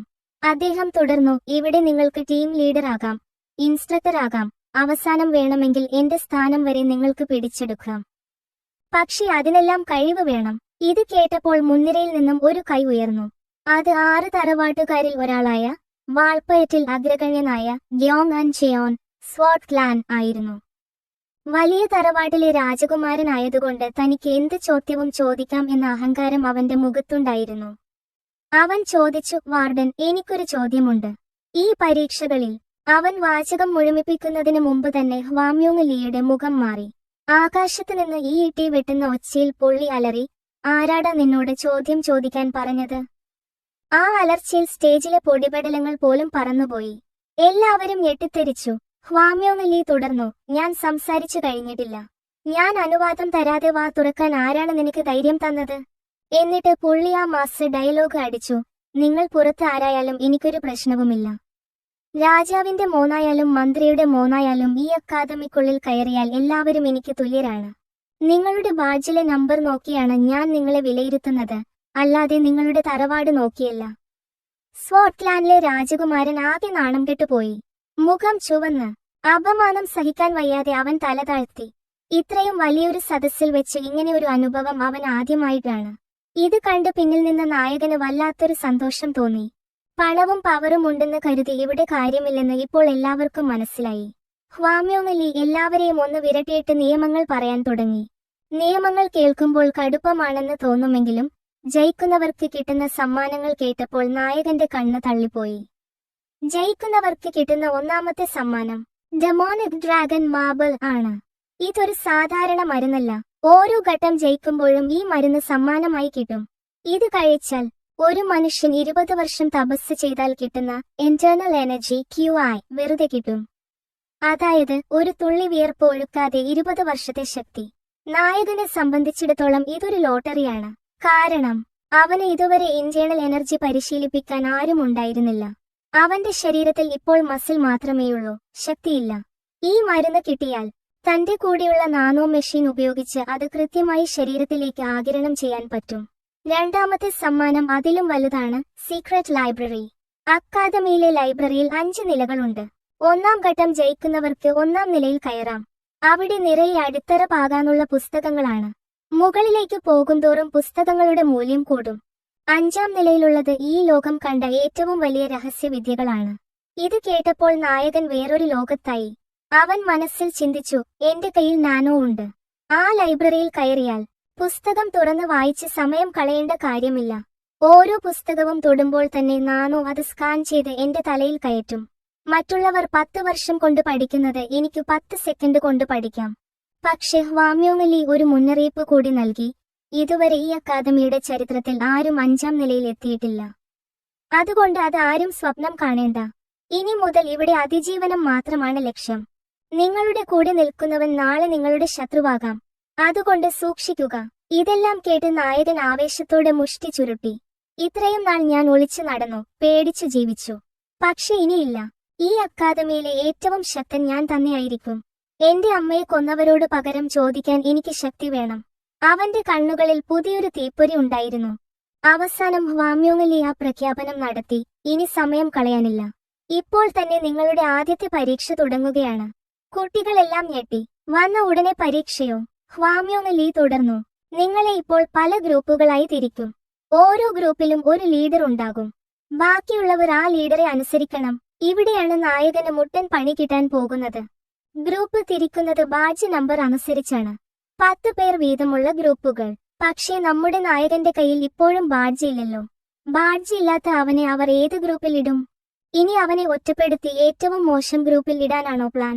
അതോ പരീക്ഷയിൽ പങ്കെടുപ്പിക്കാതെ പുറത്താക്കുമോ? അവനെ കാത്തിരിക്കുന്നത് ചതിക്കുഴികളാണോ അതോ പുതിയ അവസരങ്ങളാണോ? അക്കാദമിയിലെ ആദ്യത്തെ പരീക്ഷയിൽ നായകൻ എങ്ങനെ പെർഫോം ചെയ്യും എന്ന് നമുക്ക് കാത്തിരുന്ന് കാണാം. നാനോ മെഷീൻ ഉപയോഗിച്ച് അവൻ എല്ലാവരെയും ഞെട്ടിക്കുമോ? അതോ ബാഡ്ജ് ഇല്ലാത്തതുകൊണ്ട് നാണം കെട്ട് പുറത്താകുമോ? ആവേശകരമായ ആ കാഴ്ചകൾ അടുത്ത എപ്പിസോഡിൽ കാണാം. ഈ വീഡിയോ നിങ്ങൾക്ക് ഇഷ്ടപ്പെട്ടെങ്കിൽ ലൈക്ക് ചെയ്യാനും നിങ്ങളുടെ അഭിപ്രായങ്ങൾ താഴെ കമന്റ് ചെയ്യാനും മറക്കല്ലേ. ചാനൽ ഇതുവരെ സബ്സ്ക്രൈബ് ചെയ്യാത്തവർ ഇപ്പോൾ തന്നെ സബ്സ്ക്രൈബ് ചെയ്ത് ബെൽ ഐക്കൺ അമർത്തുക. എന്നാൽ ശരി, അടുത്ത വീഡിയോയിൽ കാണാം. അക്കാദമിയിലെ ആദ്യ പരീക്ഷയിൽ എല്ലാവരും വീഴുമ്പോൾ നമ്മുടെ നായകൻ മാത്രം കൂളായി നിൽക്കുന്നു. മറ്റുള്ളവർ വേദന കൊണ്ട് നിലവിളിക്കുമ്പോൾ അവൻ കൈകെട്ടി നിൽക്കുകയാണ്. ഇത് കണ്ടപ്പോൾ എല്ലാവരും വിചാരിച്ചു ഇവൻ മാസാണ് എന്ന്. പക്ഷെ അതൊരു വിജയമായിരുന്നില്ല, അവന്റെ മരണത്തിലേക്കുള്ള വഴിയായിരുന്നു. അവൻ അനങ്ങാതിരിക്കുന്ന ഓരോ നിമിഷവും ശത്രുക്കൾ അവനെ കൊല്ലാൻ തീരുമാനിക്കുകയായിരുന്നു. വിജയിക്കുന്നത് ചിലപ്പോൾ തോൽക്കുന്നതിനേക്കാൾ വലിയ അപകടമാണ് എന്ന് നായകൻ മനസ്സിലാക്കുന്ന നിമിഷം. നമസ്കാരം സുഹൃത്തുക്കളെ, നാനോ മെഷീനിന്റെ 7ാമത്തെ എപ്പിസോഡിലേക്ക് സ്വാഗതം. മരണത്തിന്റെ സംഗീതവുമായി മാഡം ഹാങ് എത്തുന്നതും അവിടെ നായകൻ നടത്തുന്ന ജീവൻമരണ പോരാട്ടവുമാണ് ഇന്ന് നമ്മൾ കാണുന്നത്. കഥയിലേക്ക് വന്നാൽ, അക്കാദമിയിൽ അഡ്മിഷൻ കിട്ടിയ സന്തോഷത്തിൽ പരസ്പരം പരിചയപ്പെട്ട് നിൽക്കുകയാണ് കുട്ടികൾ. അപ്പോഴാണ് സ്റ്റേജിലേക്ക് മുഖത്ത് ഒരു ദയയുമില്ലാത്ത ആ മനുഷ്യൻ ഹവൻ യോങ് ലീ കയറി വരുന്നത്. അക്കാദമിയിലെ റൈറ്റ് ഗാർഡിയൻ ആണ് അദ്ദേഹം. അദ്ദേഹം മൈക്കിലൂടെ ഒരു ബോംബ് പൊട്ടിച്ചു. ശ്രദ്ധിക്കുക, ഇപ്പോൾ തന്നെ നമ്മൾ ആദ്യത്തെ പരീക്ഷ തുടങ്ങാൻ പോവുകയാണ്. ഇത് കേട്ടതും കുട്ടികൾ ആകെ ഞെട്ടിപ്പോയി. അവിടെ വലിയൊരു ബഹളം തുടങ്ങി. ഇതെന്താ, ട്രെയിനിങ് പോലും തരാതെ പരീക്ഷയോ? ഞങ്ങളൊക്കെ സാധാരണ കുടുംബത്തിൽ നിന്നാണ്, ഞങ്ങൾക്ക് യുദ്ധം ചെയ്യാൻ അറിയില്ല. കുട്ടികളുടെ പരാതി കേട്ട് ഹ്വാമ്യോങ് പുച്ഛത്തോടെ ചിരിച്ചു. നിശബ്ദരാകൂ, ഇതൊരു പ്രാഥമിക പരിശോധനയാണ്. ഇതിൽ തോൽക്കുന്നവൻ ഇപ്പോൾ തന്നെ അക്കാദമിക്ക് പുറത്ത്. പിന്നെ അവന് ജീവിതകാലം മുഴുവൻ വല്ല കൃഷിപ്പണിയോ കച്ചവടമോ ചെയ്ത് ജീവിക്കാം. ആയുധം തൊടാൻ അവന് അർഹതയുണ്ടാവില്ല. ആ വാക്ക് കേട്ടതോടെ എല്ലാവരുടെയും കിളിപോയി. തിരിച്ചു പോവുക എന്നത് അവർക്ക് ചിന്തിക്കാൻ പോലും പറ്റില്ല. ഹവൻ യോങ് തുടർന്നു, ഈ പരീക്ഷ നടത്താൻ പോകുന്നത് ഞാനല്ല, എന്നെക്കാളും ഭീകരയായ ഒരാളാണ്. അപ്പോഴാണ് സ്റ്റേജിലേക്ക് ആ സ്ത്രീ കടന്നു വരുന്നത്.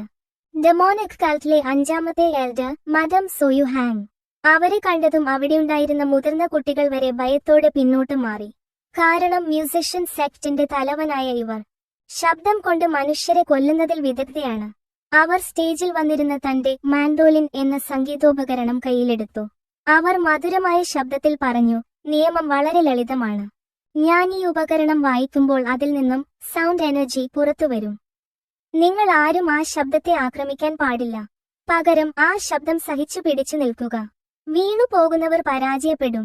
സാധാരണഗതിയിൽ ഇവർ ഇത് ഫുൾ പവറിൽ വായിച്ചാൽ കേൾക്കുന്നവരുടെ തല ചിതറിപ്പോകും. പക്ഷെ കുട്ടികളായതുകൊണ്ട് കുറഞ്ഞ പവറിൽ വായിക്കാം എന്ന് അവർ സമ്മതിച്ചു. മാഡം ഹാങ് തന്ത്രികളിൽ വിരൽ തൊട്ടു. തുടക്കത്തിൽ അതൊരു സുഖമുള്ള സംഗീതം പോലെ തോന്നി. പക്ഷെ പെട്ടെന്ന് അന്തരീക്ഷം ആകെ മാറി. ശബ്ദം ഒരു കൊടുങ്കാറ്റുപോലെ കുട്ടികൾക്ക് നേരെ പാഞ്ഞു വന്നു. സാധാരണ കുടുംബത്തിൽ നിന്നുള്ള ഇന്റേണൽ എനർജി ഇല്ലാത്ത കുട്ടികൾക്ക് അത് താങ്ങാനായില്ല. അവരുടെ ചെവിയിൽ കൂടി രക്തം വരാൻ തുടങ്ങി. എന്റെ ചെവി രക്ഷിക്കണേ എന്ന് നിലവിളിച്ചുകൊണ്ട് കുട്ടികൾ ഓരോരുത്തരായി ബോധം കെട്ടു വീണു. നമ്മുടെ നായകനും അത് വലിയൊരു ആഘാതമായിരുന്നു. ചെവിയിലൂടെ കയറിയ ശബ്ദം തലച്ചോറിനെ തുളയ്ക്കുന്ന വേദനയാണ് അവന് നൽകിയത്. വേദന കൊണ്ട് പുളയുമ്പോഴാണ് നാനു ആ ചോദ്യം ചോദിച്ചത്. മുന്നറിയിപ്പ് മാസ്റ്റർ, ഉയർന്ന അളവിലുള്ള ശബ്ദതരംഗങ്ങൾ കാരണം ഇയർഡ്രം തകരാൻ പോകുന്നു. ശരീരം അപകടാവസ്ഥയിലാണ്. നായകൻ പല്ലുകടിച്ചുകൊണ്ട് ചോദിച്ചു. ഇത് തടയാൻ എന്തെങ്കിലും വഴിയുണ്ടോ നാനു? നാനു പറഞ്ഞു, ഉണ്ട്. നിങ്ങളുടെ കേൾവിശക്തി താത്കാലികമായി ബ്ലോക്ക് ചെയ്താൽ ഈ ശബ്ദം തലച്ചോറിലേക്ക് എത്തുന്നത് തടയാം. അത് ചെയ്യണോ? നായകൻ അലറി. പിന്നല്ലാതെ. വേഗം ചെയ്യ, അല്ലെങ്കിൽ എന്റെ തല പൊട്ടിത്തെറിക്കും. അടുത്ത നിമിഷം എല്ലാം ശാന്തം. ഒരു സ്വിച്ച് ഇട്ടതുപോലെ ആ ബഹളം അവിടെ നിന്നു. നാനു അവന്റെ ചെവിയിലെ ഞരമ്പുകളെ ബ്ലോക്ക് ചെയ്തു. ഇപ്പോൾ നായകന് ഒന്നും കേൾക്കുന്നില്ല. അവൻ മെല്ലെ എഴുന്നേറ്റ് നിന്നു. ചുറ്റും നോക്കിയപ്പോൾ കണ്ടത് ഭീകരമായ കാഴ്ചയാണ്. കൂട്ടുകാർ നിലത്ത് കിടന്ന് ഉരുളുന്നു, വായ തുറന്ന് അലറുന്നു. പക്ഷെ ശബ്ദമില്ല. ഒരു മൂവി മ്യൂട്ട് ചെയ്തു വെച്ചതുപോലെ. ശബ്ദമില്ലാത്തതുകൊണ്ട് അവന് വേദനയുമില്ല. അവൻ കൈപോലും കെട്ടി കൂളായി ഒരു തുള്ളി വിയർക്കാതെ അവിടെ നിന്നു. അവൻ ചുറ്റും നോക്കിയപ്പോൾ ഒരു കാര്യം ശ്രദ്ധിച്ചു. മുൻനിരയിൽ നിൽക്കുന്ന ആ 6 തറവാട്ടിലെ രാജകുമാരന്മാർ വീണിട്ടില്ല. അവർ ഇന്റേണൽ എനർജി ഉപയോഗിച്ച് ചെവി സംരക്ഷിച്ചു പിടിച്ചു നിൽക്കുകയാണ്. പക്ഷേ അവരുടെ നോട്ടം മുഴുവൻ നമ്മുടെ നായകനിലേക്കാണ്. അവർ പരസ്പരം നോക്കി ആംഗ്യം കാണിക്കുന്നുണ്ടായിരുന്നു. അവൻ നോക്ക്, അവൻ ഒരു കുഴപ്പവുമില്ലല്ലോ. നമ്മൾ പോലും ഇത്രയും കഷ്ടപ്പെടുമ്പോൾ അവൻ എങ്ങനെയാണ് കൂളായി നിൽക്കുന്നത്? മാഡം ഹാങ്ങിനും അത്ഭുതം തോന്നി. ഇന്റേണൽ എനർജി ഒട്ടുമില്ലാത്ത ഇവൻ എങ്ങനെ എന്റെ സംഗീതത്തെ അതിജീവിക്കുന്നു? അവർക്ക് വാശിയായി. അവർ സംഗീതത്തിന്റെ പവർ വീണ്ടും കൂട്ടി. ബാക്കിയുള്ളവർ ചോര തുപ്പി വീഴുമ്പോൾ നായകൻ മാത്രം ഒരു അനക്കവുമില്ല. നായകൻ നാനോയോട് ചോദിച്ചു, നാനോ, എന്തിനാ ഇവരൊക്കെ എന്നെ ഇങ്ങനെ തുറിച്ചു നോക്കുന്നത്? നാനോ ഉടനെ അവരുടെ മുഖം സ്കാൻ ചെയ്ത് നാനോ പറഞ്ഞു, മാസ്റ്റർ, അവരുടെ മുഖത്ത് അത്ഭുതമല്ല, സംശയവും കടുത്ത ദേഷ്യവുമാണ് കാണിക്കുന്നത്. അപ്പോഴാണ് നായകന് ആ വലിയ സത്യം പിടികിട്ടിയത്. താൻ ചെയ്തത് വലിയ മണ്ടത്തരമാണ്. അയ്യോ, എനിക്ക് ഇന്റേണൽ എനർജി ഇല്ലെന്നാണ് എല്ലാവരും കരുതുന്നത്. അതാണ് എന്റെ സേഫ്റ്റി. പക്ഷെ ഇപ്പോൾ ഞാൻ ഇങ്ങനെ കൂളായി നിന്നാൽ എനിക്ക് എനർജി ഉണ്ടെന്നും ഞാൻ അത് കള്ളത്തരത്തിൽ ഒളിപ്പിച്ചു വെച്ചിരിക്കുകയാണെന്നും അവർ കരുതും. അങ്ങനെ വന്നാൽ ഈ 6 തറവാട്ടുകാരും ഈ പരീക്ഷ കഴിഞ്ഞ ഉടനെ എന്നെ കൊല്ലാൻ വരും. ഇതൊരു കെണിയാണ്. പരീക്ഷ ജയിച്ചാലും തന്റെ രഹസ്യം പുറത്തായാൽ ജീവൻ അപകടത്തിലാകും. ഇപ്പോൾ തന്നെ എന്തെങ്കിലും ചെയ്തില്ലെങ്കിൽ എല്ലാം കൈവിട്ടുപോകും. അവൻ രക്ഷപ്പെടാൻ വേണ്ടി ഒരു ഭ്രാന്തൻ തീരുമാനമെടുത്തു. മറ്റുള്ളവരെ വിശ്വസിപ്പിക്കാൻ ഞാൻ സ്വയം വേദനിക്കണം. എനിക്കും പരിക്കേറ്റു എന്ന് അവരെ ബോധ്യപ്പെടുത്തണം. പക്ഷെ അഭിനയിച്ചാൽ അവർക്ക് മനസ്സിലാകും. അതുകൊണ്ട് ശരിക്കും ശരീരം വേദനിക്കണം. അവൻ മനസ്സിൽ നാനോയോട് ചോദിച്ചു, നാനോ, എനിക്കൊരു സഹായം വേണം.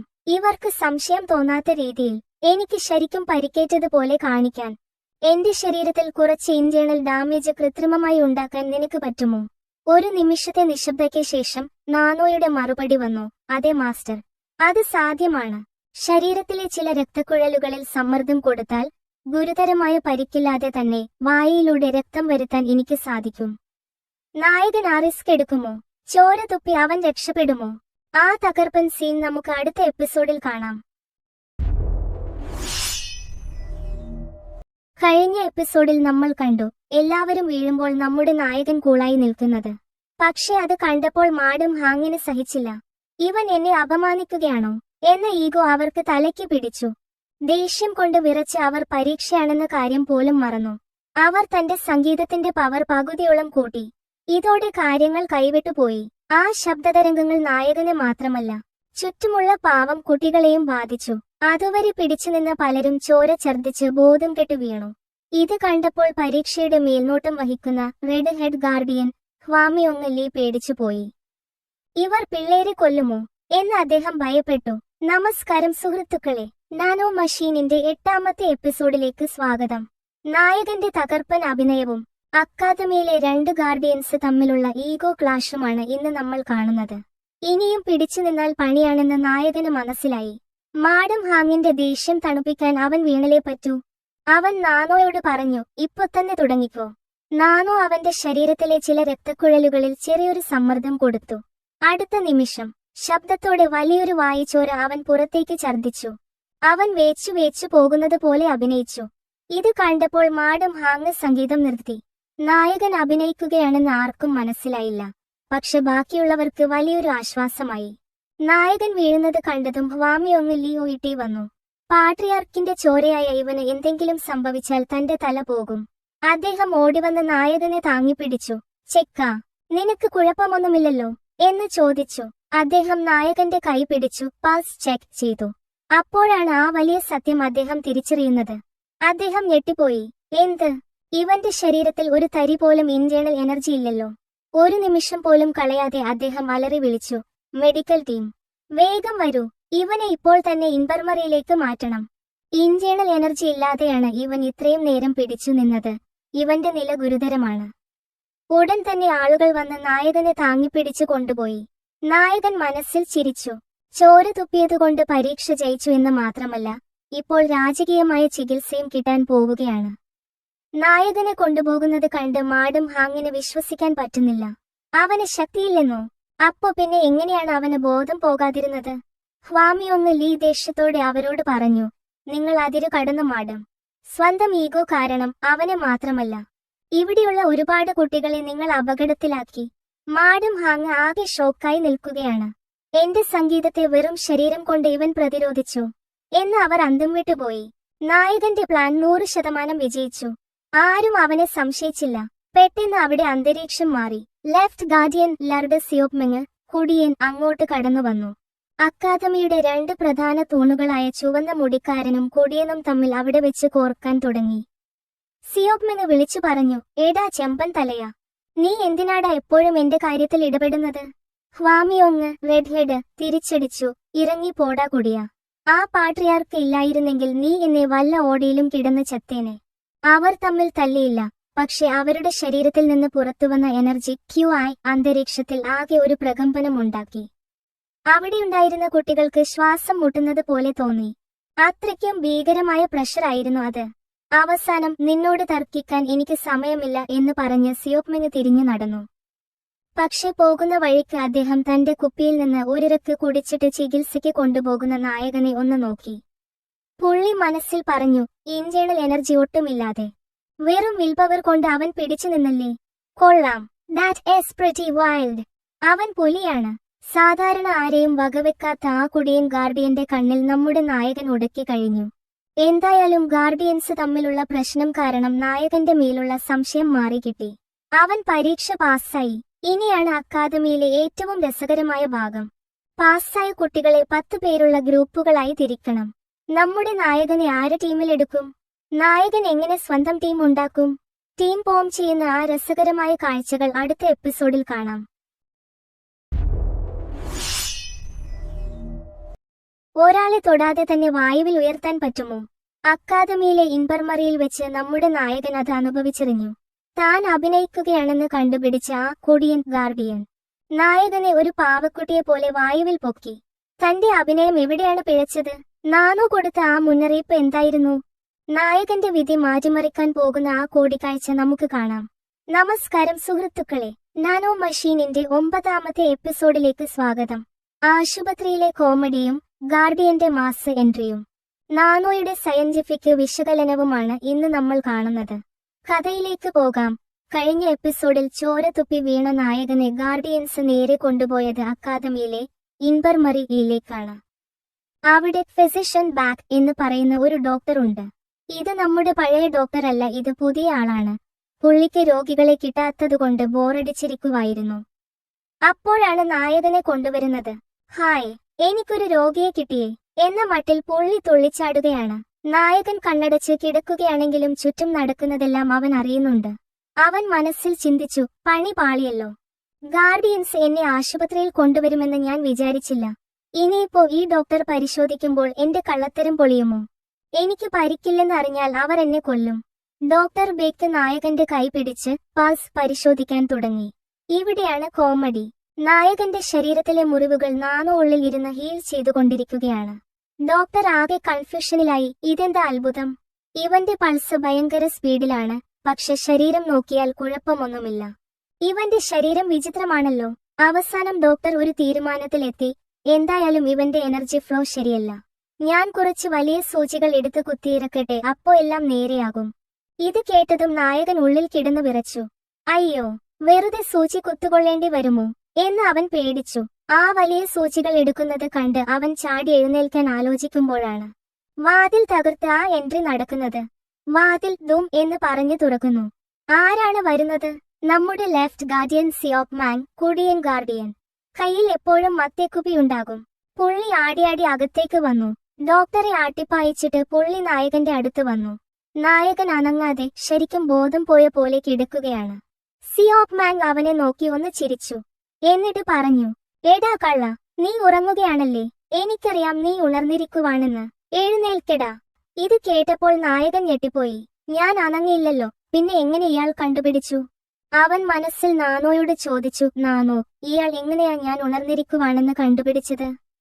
ഉടനെ നാനോയുടെ മറുപടി വന്നു, മാസ്റ്റർ, നിങ്ങളുടെ ശ്വസനരീതിയാണ് പ്രശ്നം.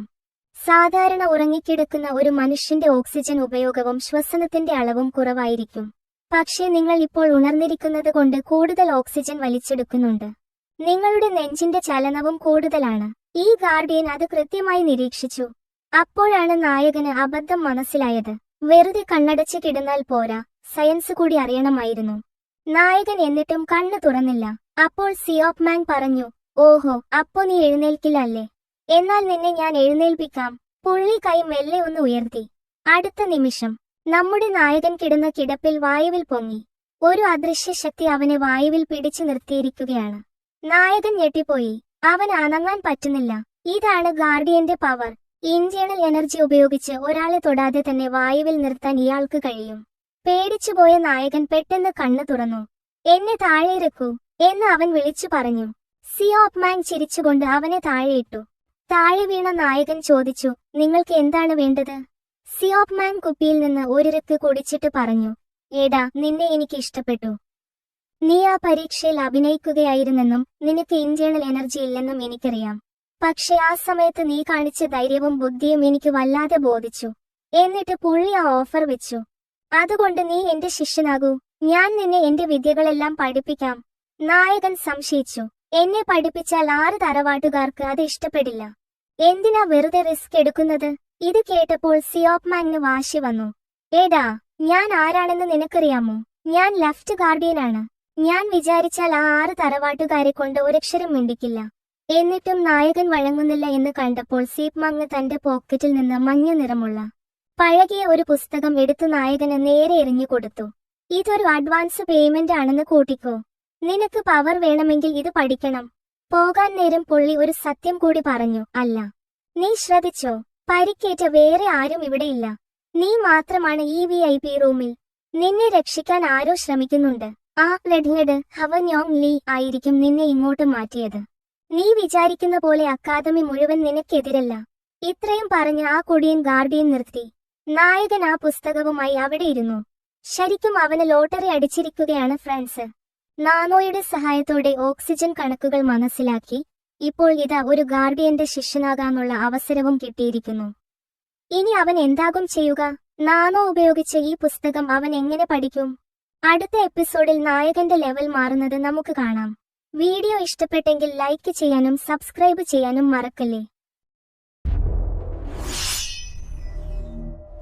നിങ്ങൾക്ക് ഒരു ലൈബ്രറിയിൽ കയറാൻ അവസരം കിട്ടി എന്ന് വിചാരിക്കുക. പക്ഷെ അവിടെ ചിലവഴിക്കാൻ കിട്ടുന്നത് വെറും 2 മണിക്കൂർ മാത്രമാണ്. ഒന്നും എഴുതിയെടുക്കാനും പറ്റില്ല. വായിക്കുന്നത് അപ്പടി മനപ്പാഠമാക്കണം. സാധിക്കുമോ? സാധാരണക്കാർക്ക് ഇത് അസാധ്യമാണ്. പക്ഷെ നമ്മുടെ നായകന് ഇതൊരു വെല്ലുവിളിയില്ല. അതൊരു സുവർണാവസരമാണ്. അക്കാദമിയുടെ നിയമങ്ങളെ തന്നെ കാറ്റിൽ പറത്തുന്ന ആ ചീറ്റ് കോഡ് എന്താണെന്ന് നമുക്ക് നോക്കാം. ഹലോ ഫ്രണ്ട്സ്, നാനോ മെഷീനിന്റെ 10ാമത്തെ എപ്പിസോഡിലേക്ക് സ്വാഗതം. കഴിഞ്ഞ എപ്പിസോഡിൽ ആ ഗാർഡിയൻ നായകന് ഒരു ഓഫർ വെച്ചിരുന്നു. ഇന്ന് നായകൻ അത് സ്വീകരിക്കുന്നതും അക്കാദമിയിലെ ക്രൂരമായ റിസൾട്ട് പ്രഖ്യാപനവുമാണ് നമ്മൾ കാണുന്നത്. നേരെ കഥയിലേക്ക് പോകാം. സീൻ തുടങ്ങുമ്പോൾ ഗാർഡിയൻ യോ വൂണിന് ഒരു രഹസ്യം പറഞ്ഞു കൊടുക്കുകയാണ്. ഈ പരീക്ഷണം പാസ്സായാൽ കുട്ടികൾക്ക് ലൈബ്രറിയിലേക്ക് പ്രവേശനം കിട്ടും. പക്ഷെ അവിടെ ഒരു വലിയ ട്വിസ്റ്റ് ഉണ്ട്. ഓരോ പരീക്ഷണം ജയിക്കുമ്പോഴും ഒരു തവണ മാത്രമേ ലൈബ്രറിയിൽ കയറാൻ പറ്റൂ. അവിടെ ചിലവഴിക്കാൻ കിട്ടുന്നത് വെറും 2 മണിക്കൂർ മാത്രമാണ്. അവിടുന്ന് ഒന്നും എഴുതിയെടുക്കാൻ പാടില്ല. വായിക്കുന്നത് അപ്പടി മനപ്പാഠമാക്കണം. സാധാരണ കുട്ടികൾക്ക് 2 മണിക്കൂർ കൊണ്ട് 1-2 പുസ്തകം കഷ്ടിച്ച് വായിക്കാം.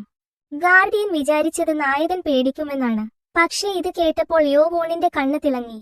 അവൻ മനസ്സിൽ കണക്കുകൂട്ടി, എന്റെ തലച്ചോറിൽ നാനോ ഉണ്ടല്ലോ. നാനോയുടെ സ്കാനിംഗ് പവർ ഉപയോഗിച്ചാൽ പേജ് മറിക്കുന്ന സ്പീഡിൽ എനിക്ക് പുസ്തകങ്ങൾ സ്കാൻ ചെയ്ത് സേവ് ചെയ്യാം. 2 മണിക്കൂർ കൊണ്ട് 100 പുസ്തകങ്ങളെങ്കിലും എനിക്ക് തലയിൽ കയറ്റാം. മറ്റുള്ളവർക്ക് അതൊരു ബാലികേറാമലയാണെങ്കിൽ നായകന് അതൊരു ലോട്ടറിയാണ്. ശരിക്കും അതൊരു ചീറ്റ് കോഡ് തന്നെയാണ്. ഇതെല്ലാം നടക്കണമെങ്കിൽ ആദ്യം തന്നെ സംരക്ഷിക്കാൻ ഒരു ഗുരു വേണമെന്ന് യോ വൂണിന് അറിയാം. 6 തറവാട്ടുകാർ കൊല്ലാൻ നടക്കുമ്പോൾ ഈ ഗാർഡിയനെ പോലെ ശക്തനായ ഒരാൾ കൂടിയുള്ളത് വലിയൊരു ബലമാണ്. അതുകൊണ്ട് യോ വൂൺ ഒരു തീരുമാനത്തിലെത്തി. അവൻ ആ ഗാർഡിയന്റെ മുന്നിൽ മുട്ടുകുത്തി. എന്നെ അങ്ങയുടെ ശിഷ്യനായി സ്വീകരിക്കണം എന്ന് പറഞ്ഞ് അവൻ നിലത്ത് തലയിടിച്ച് വണങ്ങി. അവന്റെ ആത്മാർത്ഥത കണ്ട് ഗാർഡിയൻ സിയോപ്മാൻ ചിരിച്ചു. ശരി, ഇന്നു മുതൽ നീ എന്റെ ശിഷ്യനാണ്. പക്ഷെ എന്റെ ട്രെയിനിങ് അത്ര എളുപ്പമായിരിക്കില്ല.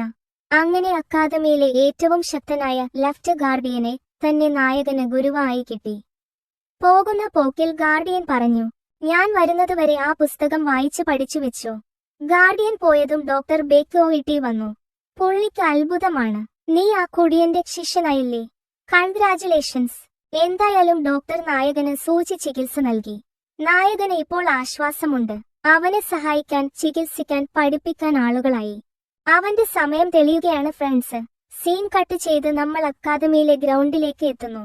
1ാം ഘട്ട പരീക്ഷയുടെ റിസൾട്ട് പ്രഖ്യാപിക്കുകയാണ്. കണക്കുകൾ കേട്ട് എല്ലാവരും ഞെട്ടി. 415 കുട്ടികൾ മാത്രമാണ് പാസ്സായത്. 10 വർഷം മുമ്പത്തെ കണക്ക് വെച്ച് നോക്കുമ്പോൾ 200 കുട്ടികൾ കുറവ്. മാഡം ഹാങ്ങിന്റെ അറ്റാക്ക് അത്രയ്ക്ക് ഭീകരമായിരുന്നു. തോറ്റ കുട്ടികൾ കരഞ്ഞു വിളിക്കുന്നുണ്ടെങ്കിലും ഇൻസ്ട്രക്ടർമാർ അവരെ വലിച്ചിഴച്ച് പുറത്താക്കി. ഇവിടെ തോൽവിക്ക് സ്ഥാനമില്ല. ഇതിനിടയിൽ കൂസലില്ലാതെ നിൽക്കുന്ന ചിലരുണ്ട്. ഷാഡോ ക്ലാനിലെ മുയോൻ, സേബർ ക്ലാനിലെ യുജാൻ. മാഡം ഹാങ്ങിന്റെ അറ്റാക്ക് അവർക്കൊരു പ്രശ്നമേ ആയിരുന്നില്ല. 60 വർഷത്തെ ട്രെയിനിങ് ലഭിച്ച മാസ്റ്റേഴ്സിനെ പോലെയാണ് അവർ. ഇവരാണ് ഇനി നായകന്റെ പ്രധാന എതിരാളികൾ.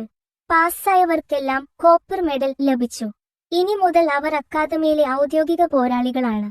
പക്ഷെ അവിടെ ഒരു പുതിയ നിയമം കൂടി വന്നു. ഇനി ഇൻസ്ട്രക്ടർമാരോട് യെസ് എന്നോ നോ എന്നോ പറയാൻ പാടില്ല. എന്ത് ചോദിച്ചാലും ഉത്തരം ഒന്നേയുള്ളൂ, ഫോർ ദ ഡെമോണിക് വേ.